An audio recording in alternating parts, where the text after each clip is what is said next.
Welcome one, welcome all. Yeah, no, it is not Monday night. It is Wednesday night. We've had a That's couple correct. of situations arise, but our commitment to you is a weekly used to be a radio show, now it's just a digital show. Michael J. Red Petty, the Ultimate Hockey Show, proud to be on the air from the center of Canada, quite literally. Um, Actually, not. I think about an hour from the center of Canada. I think that's about right. Nonetheless, welcome to the Ultimate Hockey Show.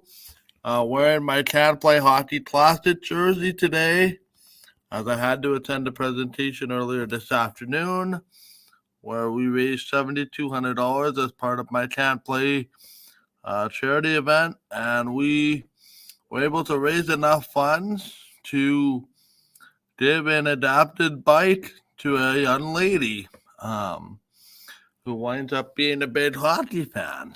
Um, so she gets a new bike um, while um, having disabilities, and she gets to be independent with her friends. The unfortunate part is the white stuff is falling from the sky, so I'm not sure how much bike riding she's going to be able to do the rest of this year. But nonetheless, the Children's Rehabilitation Foundation does a great job um, getting people and things settled for children with disabilities. And I'm pleased to announce that the Can't Play Hockey Classic will be back for another season. Um, can't exactly disclose when yet because the details of which are still being finalized. But just wanted to give everybody a thank you for their support. It is much appreciated. Before we get the show started, good evening, Rick, on this Wednesday night. How are you doing? Good. Good, Michael. How about you? Not too bad. Not too bad. So yeah, I had to sit through my long rambly intro. Um, but I have some interesting things that I wanted to talk about with you today.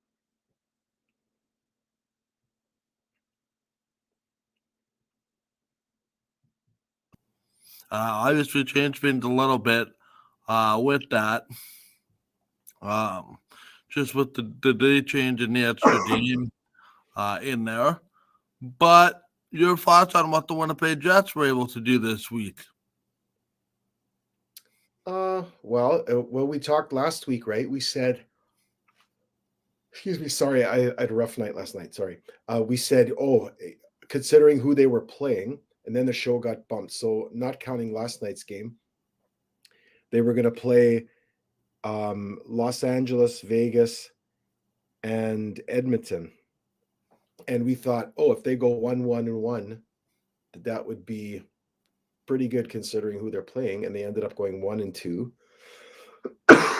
You could argue they should have had a better fate against Las Vegas. I thought they played even against Los Angeles one period there they played pretty well, but it happens. It's just they're very good teams, and Hellebuck those first few games he was not sharp. He's been really good the last two games, but he was not good. He was just average, and if Hellebuck's average, the Jets aren't going to win a lot of games. He's got to be like their, if not their very best player, one of their top three on a very consistent basis in order for them to have a chance, because the team has, I still think they have excuse me, a lot of weaknesses. They're not big enough. I don't think they're tough enough. They're not large enough on the back end. When Heinola comes back, you're going to have Heinola, Morrissey, Pionk, and DeMello, 4 out of your 6 defensemen who are 6 feet and 200 pounds or less. And I just think in today's NHL, even with puck moving defensemen and all and so on and so forth, that may work during the regular season, but during playoffs, it's not going to work. But that being said, it's a long season. I think the Jets did okay. They've played well their last 2 games. Were very surprisingly won in Edmonton. Probably a large part of that had to do with the fact that McDavid, I think he didn't play much at all in the third period after getting hurt in a little run in with Josh Morrissey, and maybe aggravated even before that. And then I thought overall played very well. Like last night against St. Louis, deserved to win. Had some spots there where they weren't great. Their power play is still terrible. It's one of the worst in the league, or not power play. Their penalty killing stinks. It's terrible. As soon as I hear an announcer, I don't know if you're going to laugh about this. As soon as I hear an announcer say, "Oh, this team that the Jets are playing against, they haven't scored a power play goal in 10 games. They haven't scored that."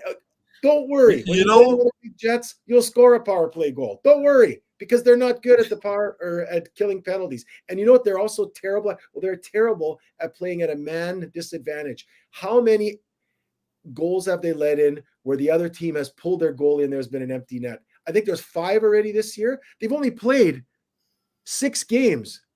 And I think they've let in 4 or 5 goals with the other team pulling a guy at the end for an empty netter.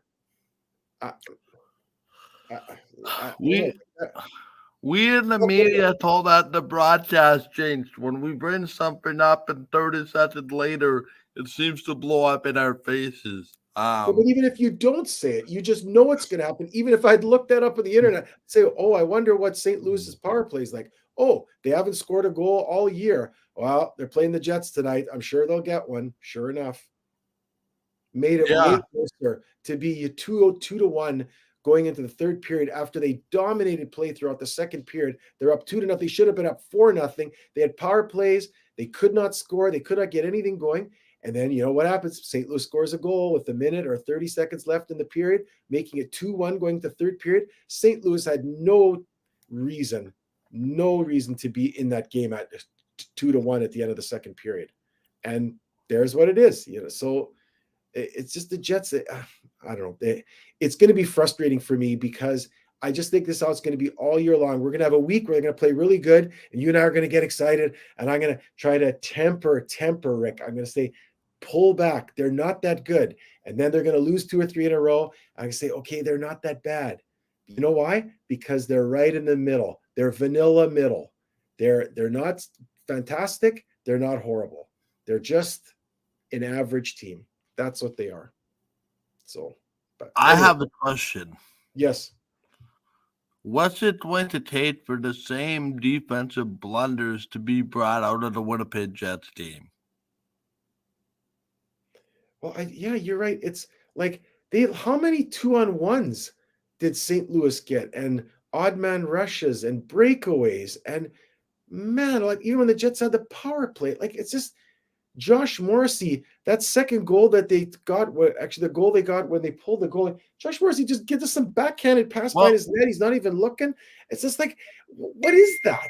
I don't get it. I'll be honest with you. They don't make good decisions in their own end. I don't know what the Jets with the goalie out, or the other team's goalie out, pardon me, and the Jets on the attack, seems to be like a fire drill every single time.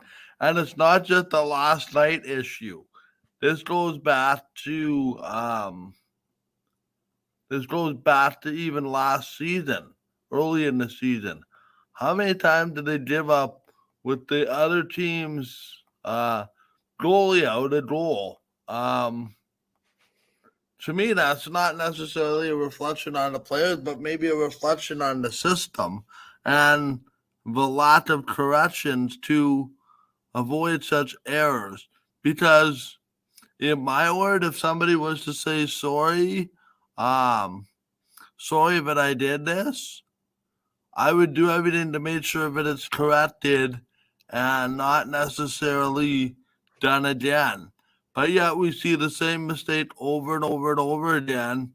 And I guess the frustrating part for me, Rhett, is it seems to be the same players doing the same thing game after game. And finally, it seems like Coach Bowness, when he was coaching the team, has had enough as well, because he ended up sitting Nate Schmidt for 2 games. Which was purely performance related. Now we find out that his wife, Judy Bowness, had a seizure on Sunday night. So Rhett is currently taking, not that Rhett, but Rick Bowness has taken a leave of absence from the Winnipeg Yep. Jets to be with his wife, which is what should be the correct move given the circumstances. But it just seems to me that like every now and then the same problems seem to rear their ugly heads, and I'm beginning to understand more that it seems to be a personnel issue over a systems issue, considering previous management as far as coaches go seems to have also had the same problem. However, if I may be positive, Rick, um, I think the Jets are getting more secondary scoring so far this year than they got Yeah. last year. Gustafson, um, Mason Appleton with goals yesterday. Kyle Connor had a goal finally yesterday, which was a goal scorer's goal, his first since opening night. So he seems to be a streaky type of player, but we seem to be having the same sort of defensive deficiencies in Kyle Connor's game. Um, it just seems like the guy is all offense and very little defense, and it seems like that top line is being scored on a lot more. Yeah. Um, Yeah. Hence why I don't know if you've noticed it, but there seems to be this down a goal, up a goal, getting scored on. It seems to be even either the Rasmus Kapari or the Adam Lowry line that seems to follow uh, a goal for, a goal against, or in the last minute of the game, um, which I think, to be honest, is a horrible indictment on the top two lines. Um, that you don't trust them to play a team brand of defense. Is what it is. Other teams do it. It is what it is. It's what are you going to do? I'm not going to go. We know who they are. Like the former coach for the Minnesota Vikings and the St. Louis Cardinals, Denny Green said, they are who we thought they were," and we know that's how they play. And you'll get little nuggets of defense once in a while from them. And I listen. I'm going to say this. So much of yesterday frustrated me, but there was actually some really good parts. So we'll talk about that. The first period, St. Louis was playing rope-a-dope. They were just shutting down the middle. The Jets had one power play. They made it very hard to get entryway. They just bang it out. They get it out. And it was just very sort of rope-a-dope, knocking pucks down in the middle, no fluid play, no end-to-end rushes, nothing really that happened. And St. Louis wants to dance like that. The smart thing to do is not to take chances, not to put yourself at risk. Rope-a-dope. You're playing at home. You end the first period 0-0. I thought the Jets played really well in the first period. You say, well, Rick, they didn't score any goals, 0-0. Yeah, but you know what? That's the way St. Louis plays. You're not going to press. If you press and you push, you put yourself exposed to getting a goal. What? Craig Berube's teams, when clicking on full cylinders, do not give you much. That's what I'm saying. So the first period was good. Then they go in the second period. They started skating. They get two really quick goals. They go up 2-0. But see, the problem is they start playing that way now, but then immediately go up 2-0. Then they start pressing. Then they get all these 2-on-1s and 3-on-2s coming back in. It's only because of Hellebuck that they stayed in that game to even get it to up by a couple of goals before that power play late in the second made it finally 2-1. But I'm just saying the first period there and how they played defense and rope-a-dope and just move the puck out. You skate back into your own zone, retrieve the puck, make a nice outlet pass, out you go. Beautiful. Well done. So there were some very positive signs, but I agree with you. That line, and maybe a Velarde. I mean, we only saw one or two games with him playing on that line, and then he got injured. We saw literally 2 games and a half a period. Yeah, so he's a big cat, right wing. So having him there, he's even a larger and you could argue more defensively minded than Alex Iafallo. Iafallo's played fantastic there on the right wing. in place of. I think it's a little bit out of the talent zone for Mason Appleton, which is fine. He plays Well, really well with and Lowry, but once Velarde comes back and plays with Connor and Scheifele, I want to see that for 20, 30 games and see how that develops. And even if they get, if they get 15 goals scored on them in 30 games, but they score 40 goals, I don't care. Then they're still yeah, up plus 25, right? So it just can't be 15 against and 5-4 well, exactly. because then you're down minus 10. Yeah. The other way, and I hate to be critical of Kyle Connor here, but I have to ask the question: is Kyle Connor what he is right now defensively? Well, I just think he's a really good hockey player. Listen, I don't want to rag on Kyle Connor because I No, like his. I don't either. But if different coaches can't get that defensive part of the system nailed down with him, it's almost like that line: "You are what we think we are, or you are what your record says you are." Your track record is what your track record is at this point. Right. And you could argue, you could say there's guys on other teams that are goal scorers, maybe don't play that great. You could argue that for some teams, but then you look at teams like the Rangers and Chris Kreider. You want to put him into certain I put him in like that sort Even of category. Ovechkin. Pardon? Ovechkin early I in don't his put him in career. with Ovechkin. Ovechkin is something else. I put him in with guys like Chris Kreider and Brad Marchand Okay. and you could argue maybe Keith or Matthew Tkachuk, maybe Brady Tkachuk, maybe some of these guys. But those guys, they can score, but they're very good defensively. But then there's other guys on other teams, they're a little bit more kind of like this, maybe like an Elias Pettersson or something like that. I don't know. I'm just saying, I don't want to rag too much on Kyle Connor about his defensive play. He plays well with Scheifele. They have to have somebody there on that line now that is going to be really good defensively and great in the corners and skate and be smart in his own zone and help those two guys when they're on the ice to both score goals and to keep goals out. Whether that's Velarde or Iafallo, I don't know who that is, but I liked when I saw Velarde there. I liked how he played. And I liked now Iafallo playing there. I like him there too. So, yep. Here's the question for you then. Jay? Are we more sorry, I'll phrase it this way. I realize it's less than 10 games.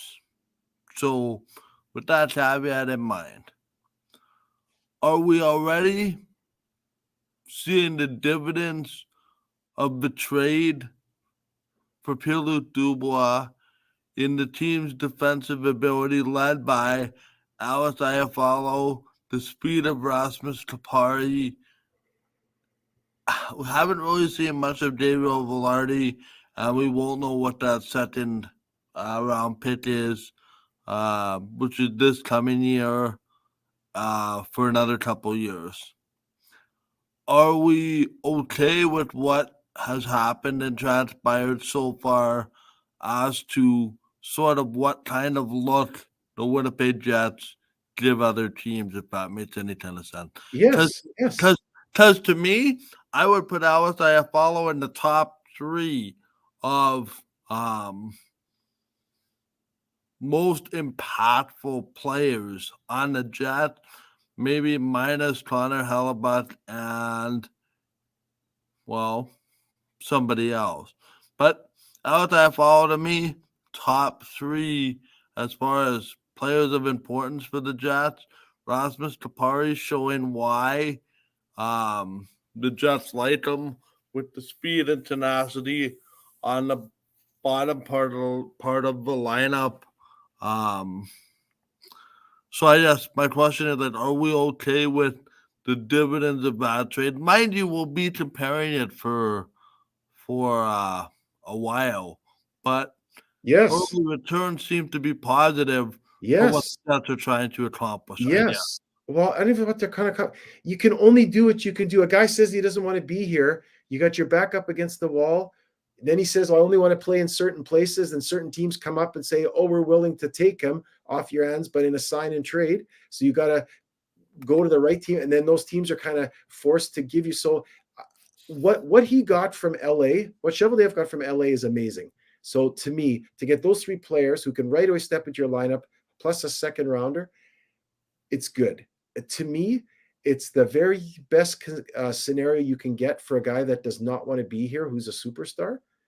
I mean, I like Pierre-Luc Dubois. We had this discussion. I found him to be temperamental as a player. And I completely, at first, I couldn't understand, why is he so upset with this kid? I mean, the kid is like, he's amazing. He's he's a man child on skates. He's like an Eric Lindros. He's huge and he's feisty. I saw what he did to the Leafs when he played with the Columbus that one spring, and he was a one-man wrecking crew. But you know what? That Pierre-Luc Dubois, he only shows up once in a while, once every 5 games. I haven't seen that from these 3 guys. They play all the time. Now, they may not be Pierre-Luc Dubois, but the sum of the parts, I think, is better. It is going to be way better for the Jets. So to me, I like the trade.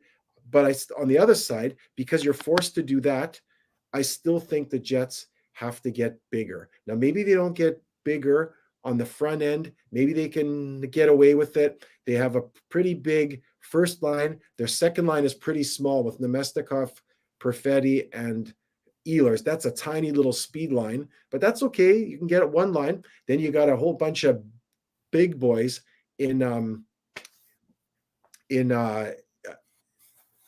Lowry, Appleton, Lowry, and Niederreiter.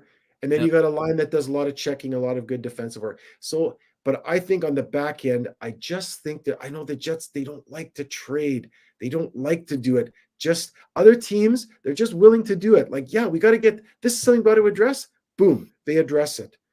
And if they have to buy out a guy or they got to ship him off or whatever they got to do, they do it.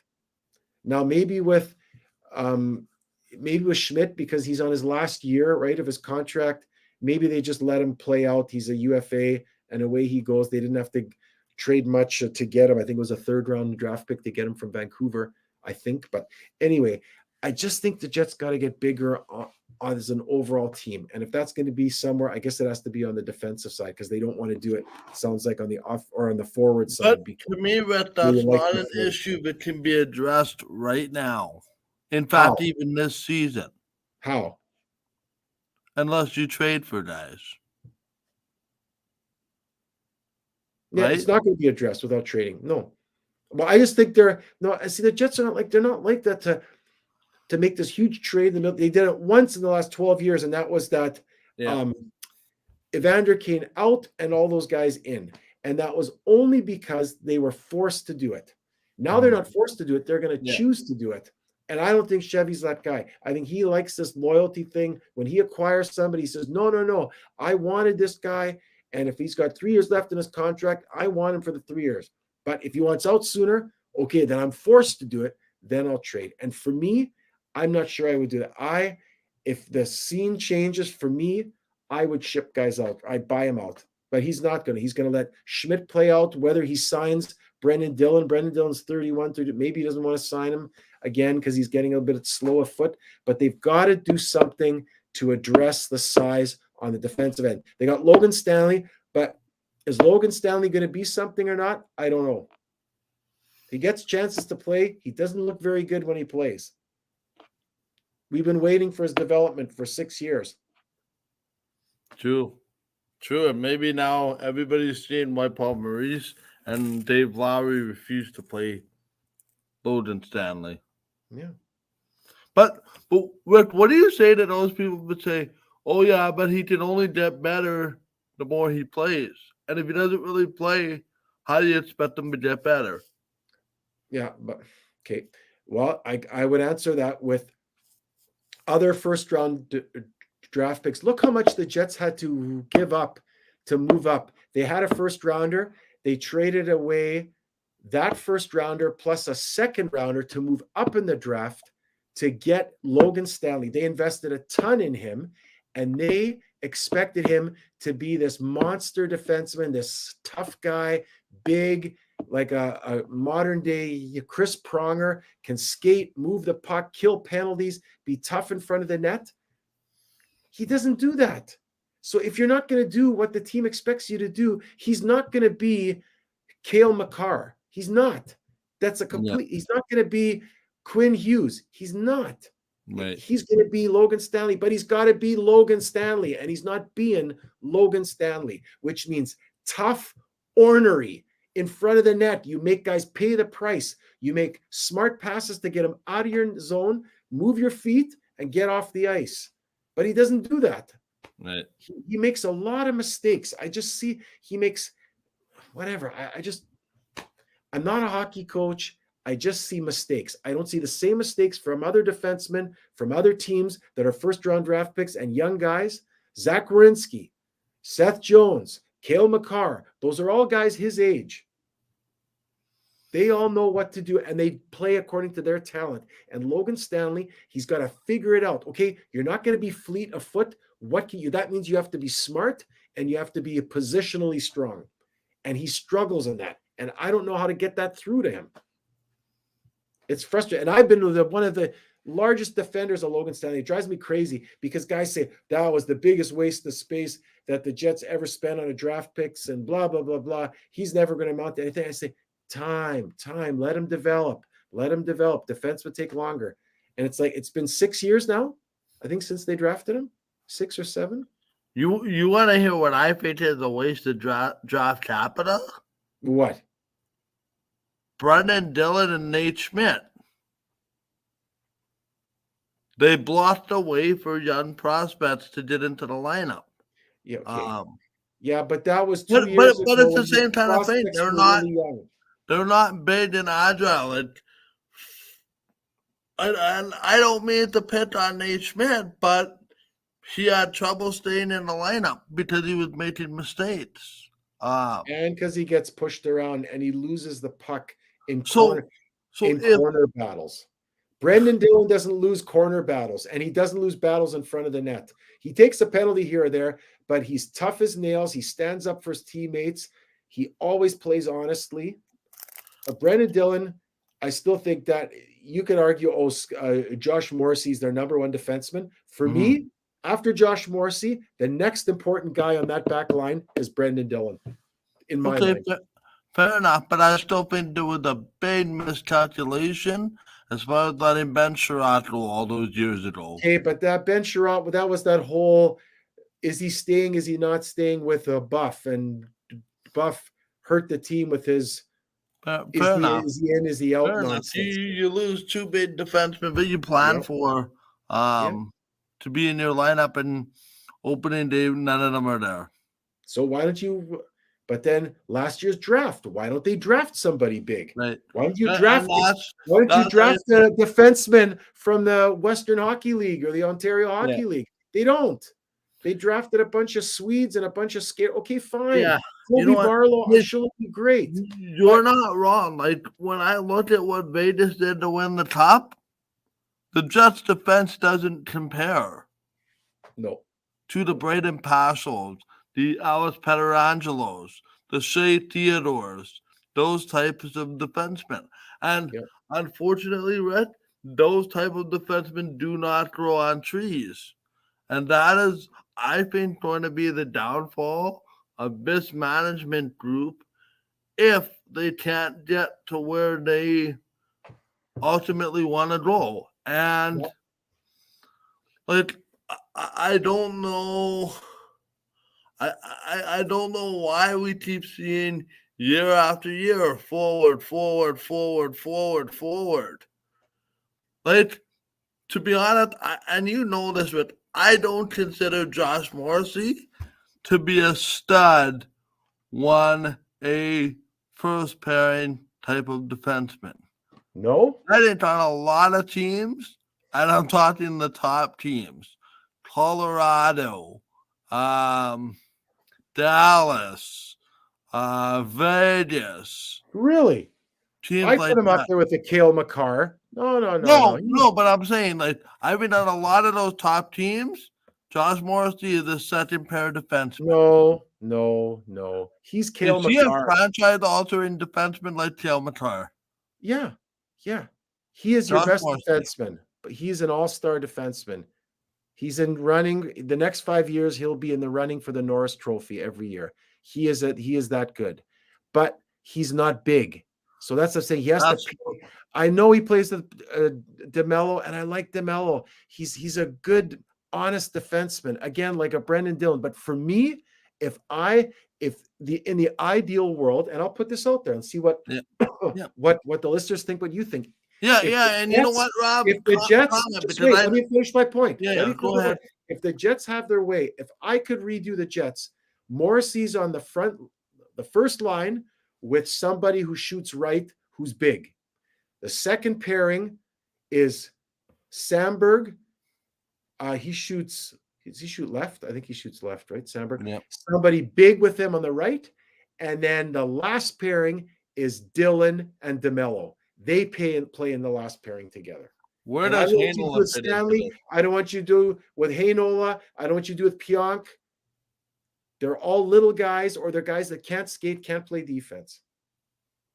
To me, if you have a strong defensive unit with the Jets, Brendan Dillon and Dylan DeMello are your third pairing. That's your third pairing on a team that has a chance to win the Stanley Cup. The fact that DeMello is playing in the first pairing and Brendan Dillon is playing either in the second pairing or the third pairing with somebody else, that's why the Jets aren't going to be. Much like I've always said, Rich, and you know this, and I think you agree with me on this. What's that? For the Jets to be a Stanley Cup contender, Adam Lowry is the fourth line center. Yeah. In an ideal world. Yeah. Then you know they have enough talent, but I don't know if that'll ever happen. You're not going to have your centerman.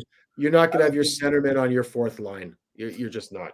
You're going to surround. It's just unfortunate when you see the Colorados of the world come up with these top stud defensemen, and it's like the Winnipeg Jets are, poking around at something that doesn't quite make a lot of sense, considering the conference that they play in. Yeah, we'll see what happens. But you know what? I could be proven wrong. I'm not.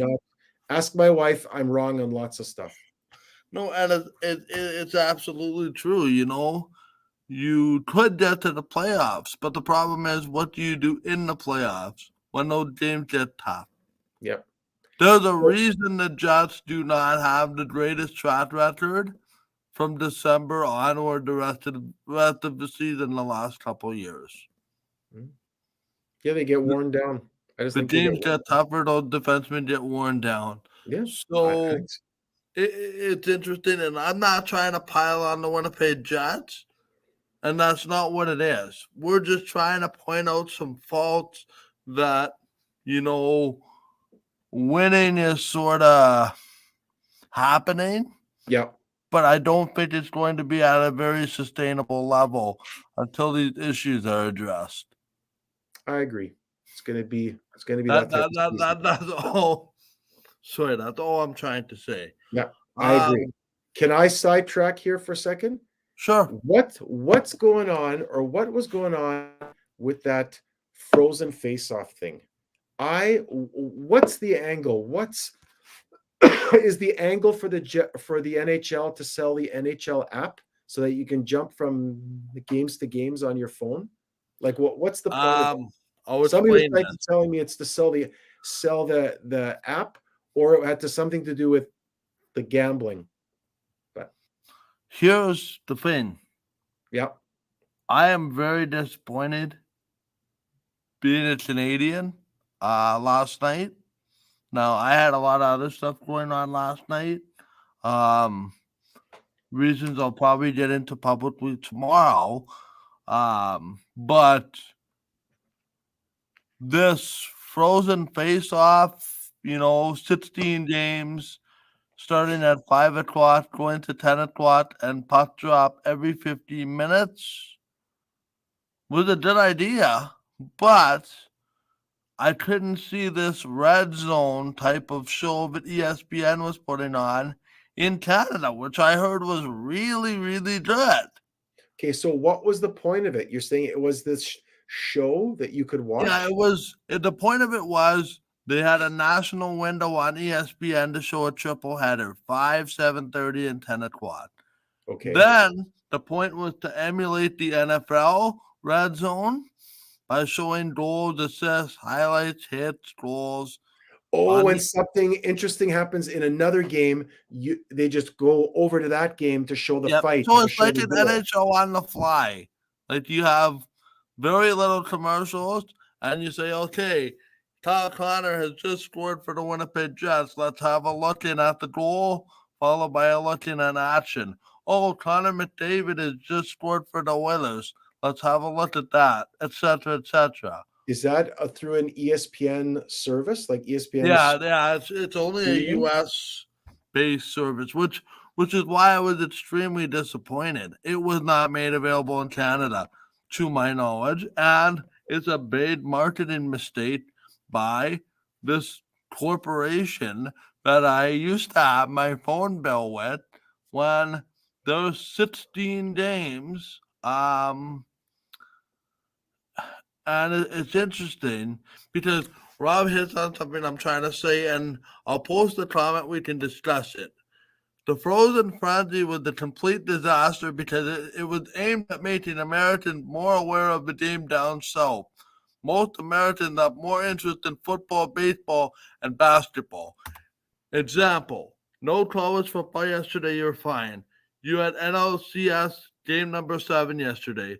Fair enough. You had NBA season opener, Denver taking on the Lakers and Golden State hosting somebody yesterday. It was the wrong day for it. It was Phoenix. publicized the wrong way. I am very disappointed as a Canadian, but we had to watch full games and none of this on the fly. Yeah.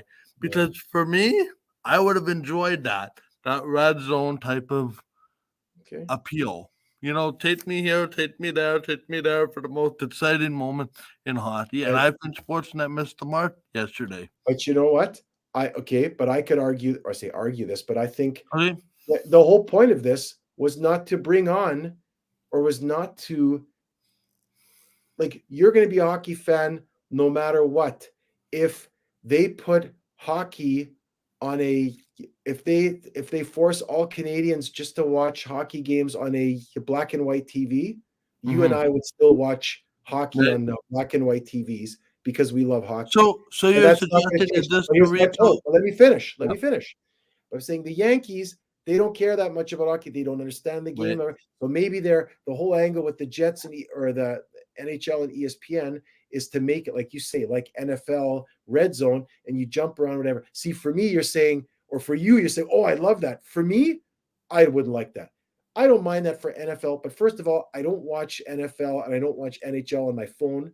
I watch it on TV. When I want to watch a hockey game, I guess, and that's hockey. That's how we are. That's I want to watch this game. I'm not jumping through 6 games and tuck back and forth. I pick a game and I watch it. Now, if it goes to intermission, I'll watch a different game for 15 minutes or 18 minutes, then come back to the game I'm watching. Or if the game ends up being 6-0 after 2 periods, then I'll switch to a different game. But I'm not jumping around. I don't want to say, oh, this fight, now this goal, now this thing. You know what that is? That's Sports Center. You want to watch Sports Center? That's what 10 o'clock is for. You turn on the TV, it'll start with the center of the universe, Toronto, then Yeah. Montreal, then Ottawa, then it'll go through the other Canadian teams that are playing that night. That's what sports red zone and what Is the it is just basically Sports Center. I don't want to watch Sports Center at 7 o'clock. I want to watch the Jets play for 2.5 hours. right? That's my rant. So this whole thing is not So meant for Canadians. is this about trying to attract the casual fan? Or the fan that knows nothing about it and say, Okay. oh, the same people Well, that are in interested that in way, the I NFL wouldn't might argue be with you, interested but in it this game. succeeded. What's that? In that way, I wouldn't argue with you from the standpoint that it succeeded. Yeah. I As heard bad from a as number usual, of the people. reach out to the casual person that doesn't watch hockey. I heard a number of people today saying exactly what you said. They were frustrated. They're here. They couldn't get access to it. And then there were a few people like me. They're more my age. Actually, the younger Yeah. crew is more. They would have liked to jump around. But there was another gentleman my age said the same thing. He said, I don't want to jump around. I said, if I want to watch highlights of goals and fights and great saves, you know what that is? Sports Center. I said, I couldn't agree more. That's exactly what that is. It's not Red Zone. It's not jumping around with an app or a streaming service. Right.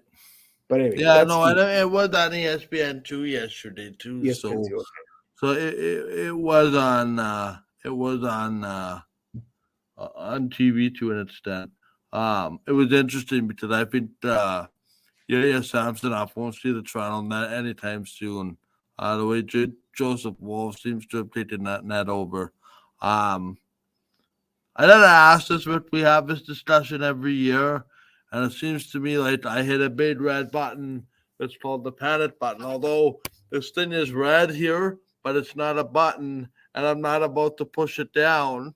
But in Alberta, particularly northern Alberta, they can't seem to find a big enough panic button early on because, well, wouldn't you know it, the same age-old problems to start the season with the Edmonton Oilers.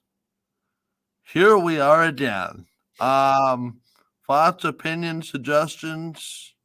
How long is McDavid going to be out for? They said a week to 2 weeks as of Monday. Okay, so let's see how the Oilers do for the next 2 weeks. They'll probably play 14 days. They'll probably play 5 games, maybe 6. Including the biggest game of the season, the outdoor game on Sunday night against Calgary. So they're going to play 5, maybe 6 games. So let's say 6 games. Without McDavid, I think they're lucky to go 1-4-1. When you talk about players, like you talk about, okay, if the Jets lost Hellebuck or the Jets lost Scheifele or, the Bruins lose Marchand or the Avalanche lose McKinnon or, I don't know, select your superstar player, or if the Florida Panthers lose Tkachuk. I'm just saying McDavid is even that times a million. He drives that bus. If he is not in the lineup, that changes the whole Edmonton team. They're not as fast. They're not as offensive. They're not as talented. Their power play is not as good. They're still a good team, but they drop. When McDavid is out of that lineup, they go from here. Well, I can't see my hand. From here down to here. Huge drop. So I think the Oilers are, and it's going to explode. Like, to your point, I think those two guys, Draisaitl and McDavid, with the way they play, they hide a lot of the underlying, sins, the scars, the things that can be exposed, but they're hidden well because of the offense that those two guys generate. When he's out of, like, if you would take Draisaitl and McDavid out of that lineup, I don't know if that team could win a game. Honestly, I maybe one out of every 6 or 7 games, maybe. Here's my concern. Well, not my concern, but kind of my thought. Don't be concerned about Edmonton. Don't. I think it reinforces why Connor McDavid wins the MVP in the NHL every single year. Yeah. And maybe that'll be Connor Bedard in a few years with Chicago, but without a doubt, and maybe I'll take that point and go here. McDavid has the individual player that has the single biggest impact on his team by being in the lineup. That is the MVP by definition. Maybe Hellebuck with the Jets, maybe Bobrovsky with the Islanders, maybe Marchand with the Bruins, maybe McKinnon with the Avalanche, maybe Matthews with Toronto. You could all make really good arguments that way. Yeah. But nobody individually has the greatest impact on the success of his team by a long shot than McDavid. So the good luck with the Oilers. They had a slow start. Now they're going to miss McDavid for 6 games. Oof, that team could be like in that division too. That team could be 3-7, 3-8 or 3-9 by the time he comes back or something like that. Not good. But anyway, here's a kind of interesting thing. Based on our season preview, I had to check that my phone was broken earlier today. But as you can see, it's working okay. Yep.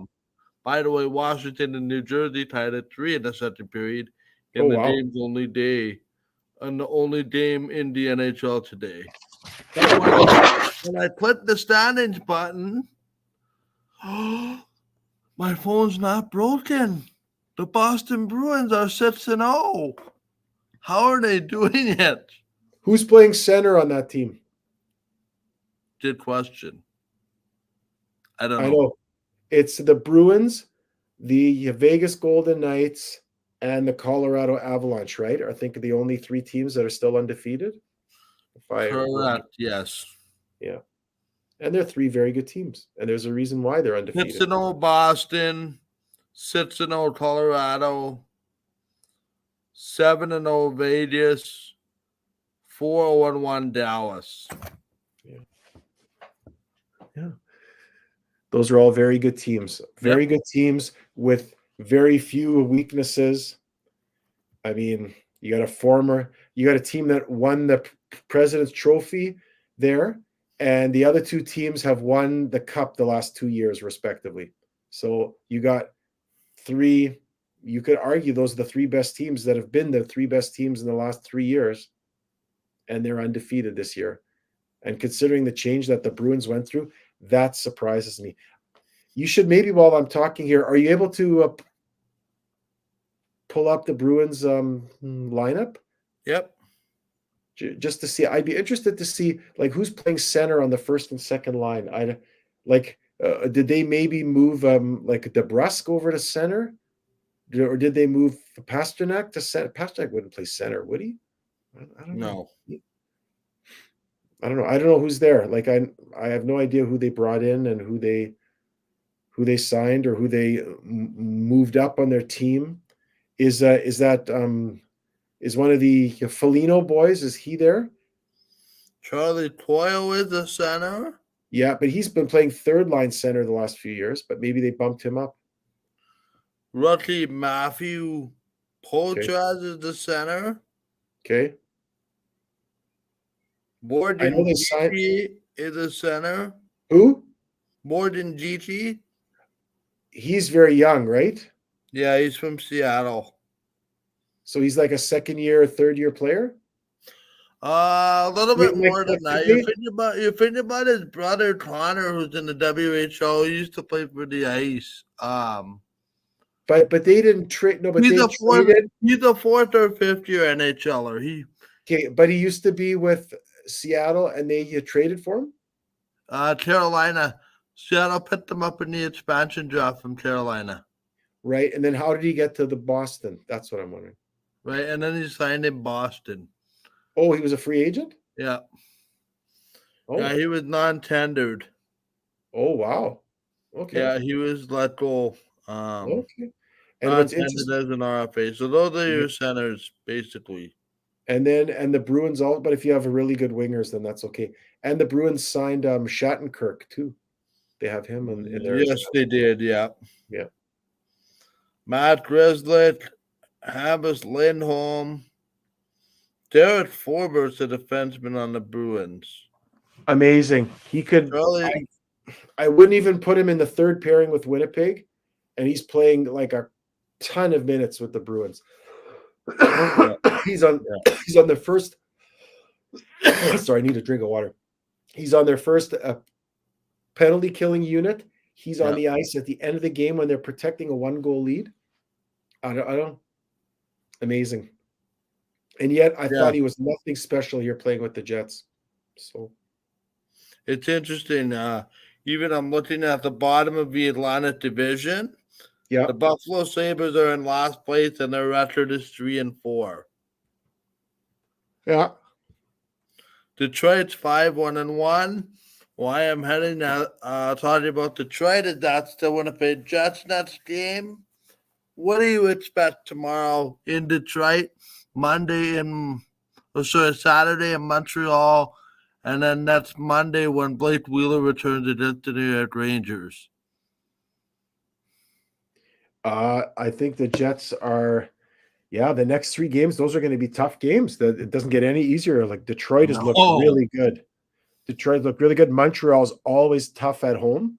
The Yeah. Jets have a hard time. I think they've only won once there in the last 6 or 7 years. And then the Rangers are another playoff team from last year. Wow. Yeah. So not going to get any easier. But yeah, that Detroit team, I just hope the Jets don't get run out of the building. Every time they play in Detroit, it's like when the Jets go into Minnesota the last few years, they just get Mhm. hammered. They play there on Thanksgiving, Thursday or whatever all the time, and they get bombed.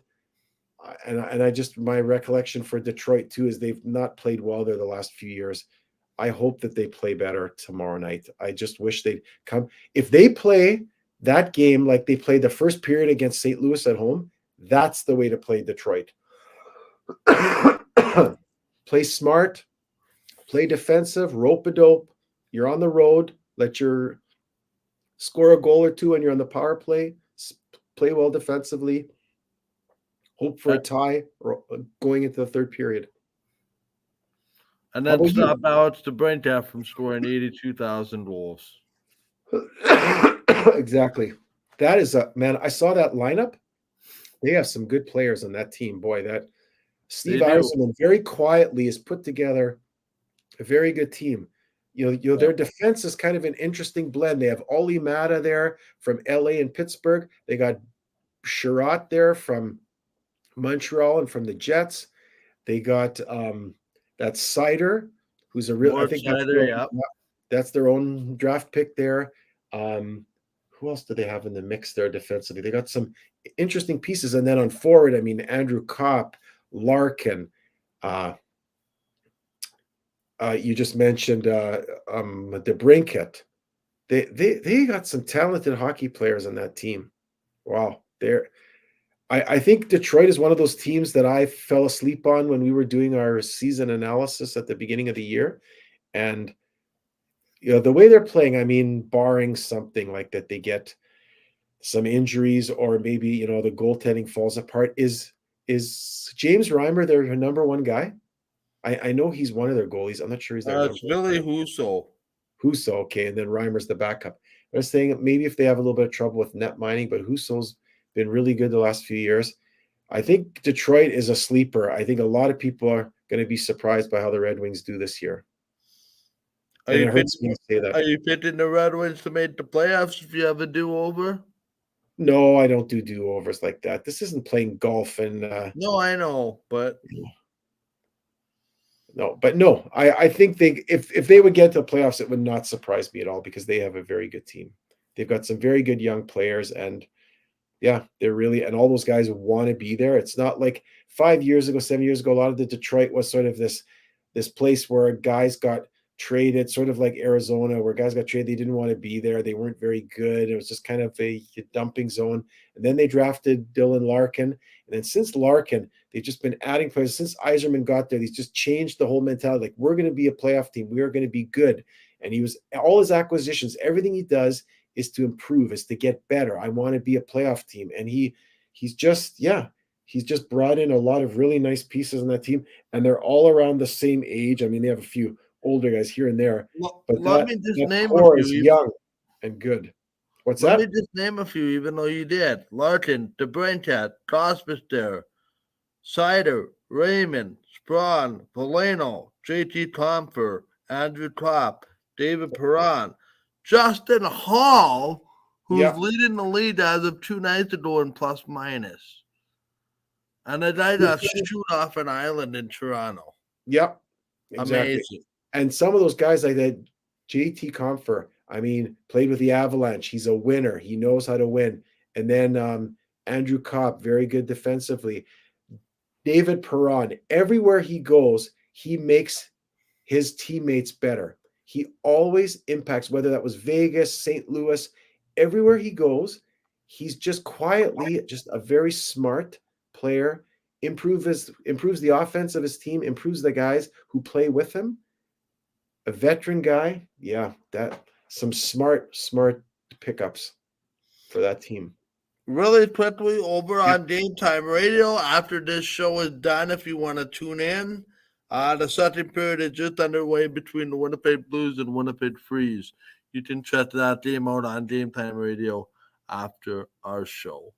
Rick, I haven't talked to you about this, but I'm assuming we're on the air at 5:30 on Monday, given the 6:30 start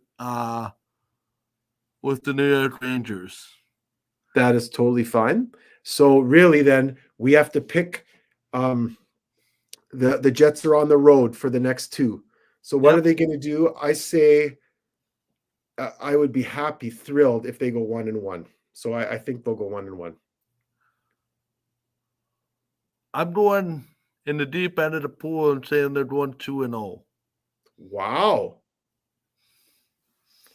I think Hellebuyck is going to be motivated to steal one for the Jets tomorrow night. And I think Brisbois finds a way to win in Quebec on Saturday night. Okay.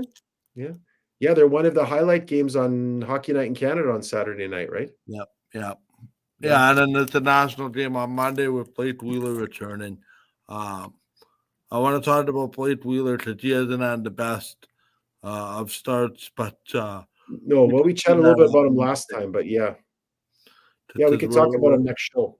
We're pretty much out of time. Yeah. Anything else surprise you this week about the National Hockey League? No.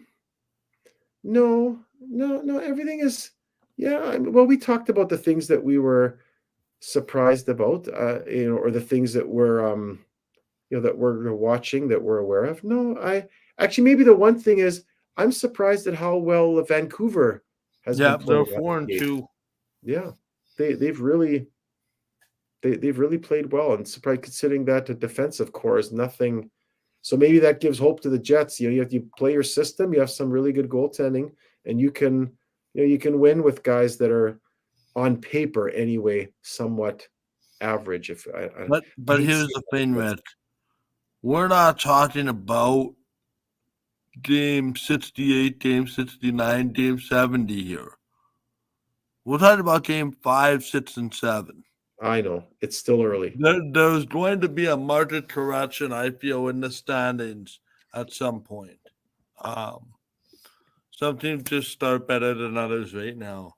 Okay. Rob making the comment quickly, Detroit is a much better team than they've been in previous seasons. Jets need to play the same against Detroit and Montreal as well as the Rangers. I'm assuming he means the same as that St. Louis game. That same type of physical tenacity style. Also points out the Wings have Alex Lyon as one of their goalies. The third stringer, Alex Lyon, the former Florida Panther who got into very good goaltender. Yep. Last year. So Yzerman seems to be at it again, building a really good team in Detroit. Any closing thoughts before I let you go? No, but maybe just this. Next week, Monday, October the 30th, 5:30 till 6:30, you will send me a link and you will send me a show outline in advance of the show. I will prepare my things. You will prepare yours, but we'll have lots to talk about. Hopefully some really good news on the Bowness family. And Judy Bowness, all the best to Rit. Rit Bowness and his wife. Rit, obviously very beloved in NHL circles as well. We will also touch on, there were some big stories today, but it sounds like the NHL draft is going to be decentralized. I want to look more into that, that means. I'm assuming that means the team's not at the draft, but the draft's still being held in various arenas. The teams are just in control of more like the National Football League. I don't know how I feel about that. But I do want to do some more research before commenting on what exactly that means, but that is my understanding to this point. For Red Petty, this is Michael Dutton. Thank you so much for our Wednesday show bearing with us as we work through some stuff this week. Scheduled to be back, as we said, 5:30 next Monday in advance of the Jets and Rangers.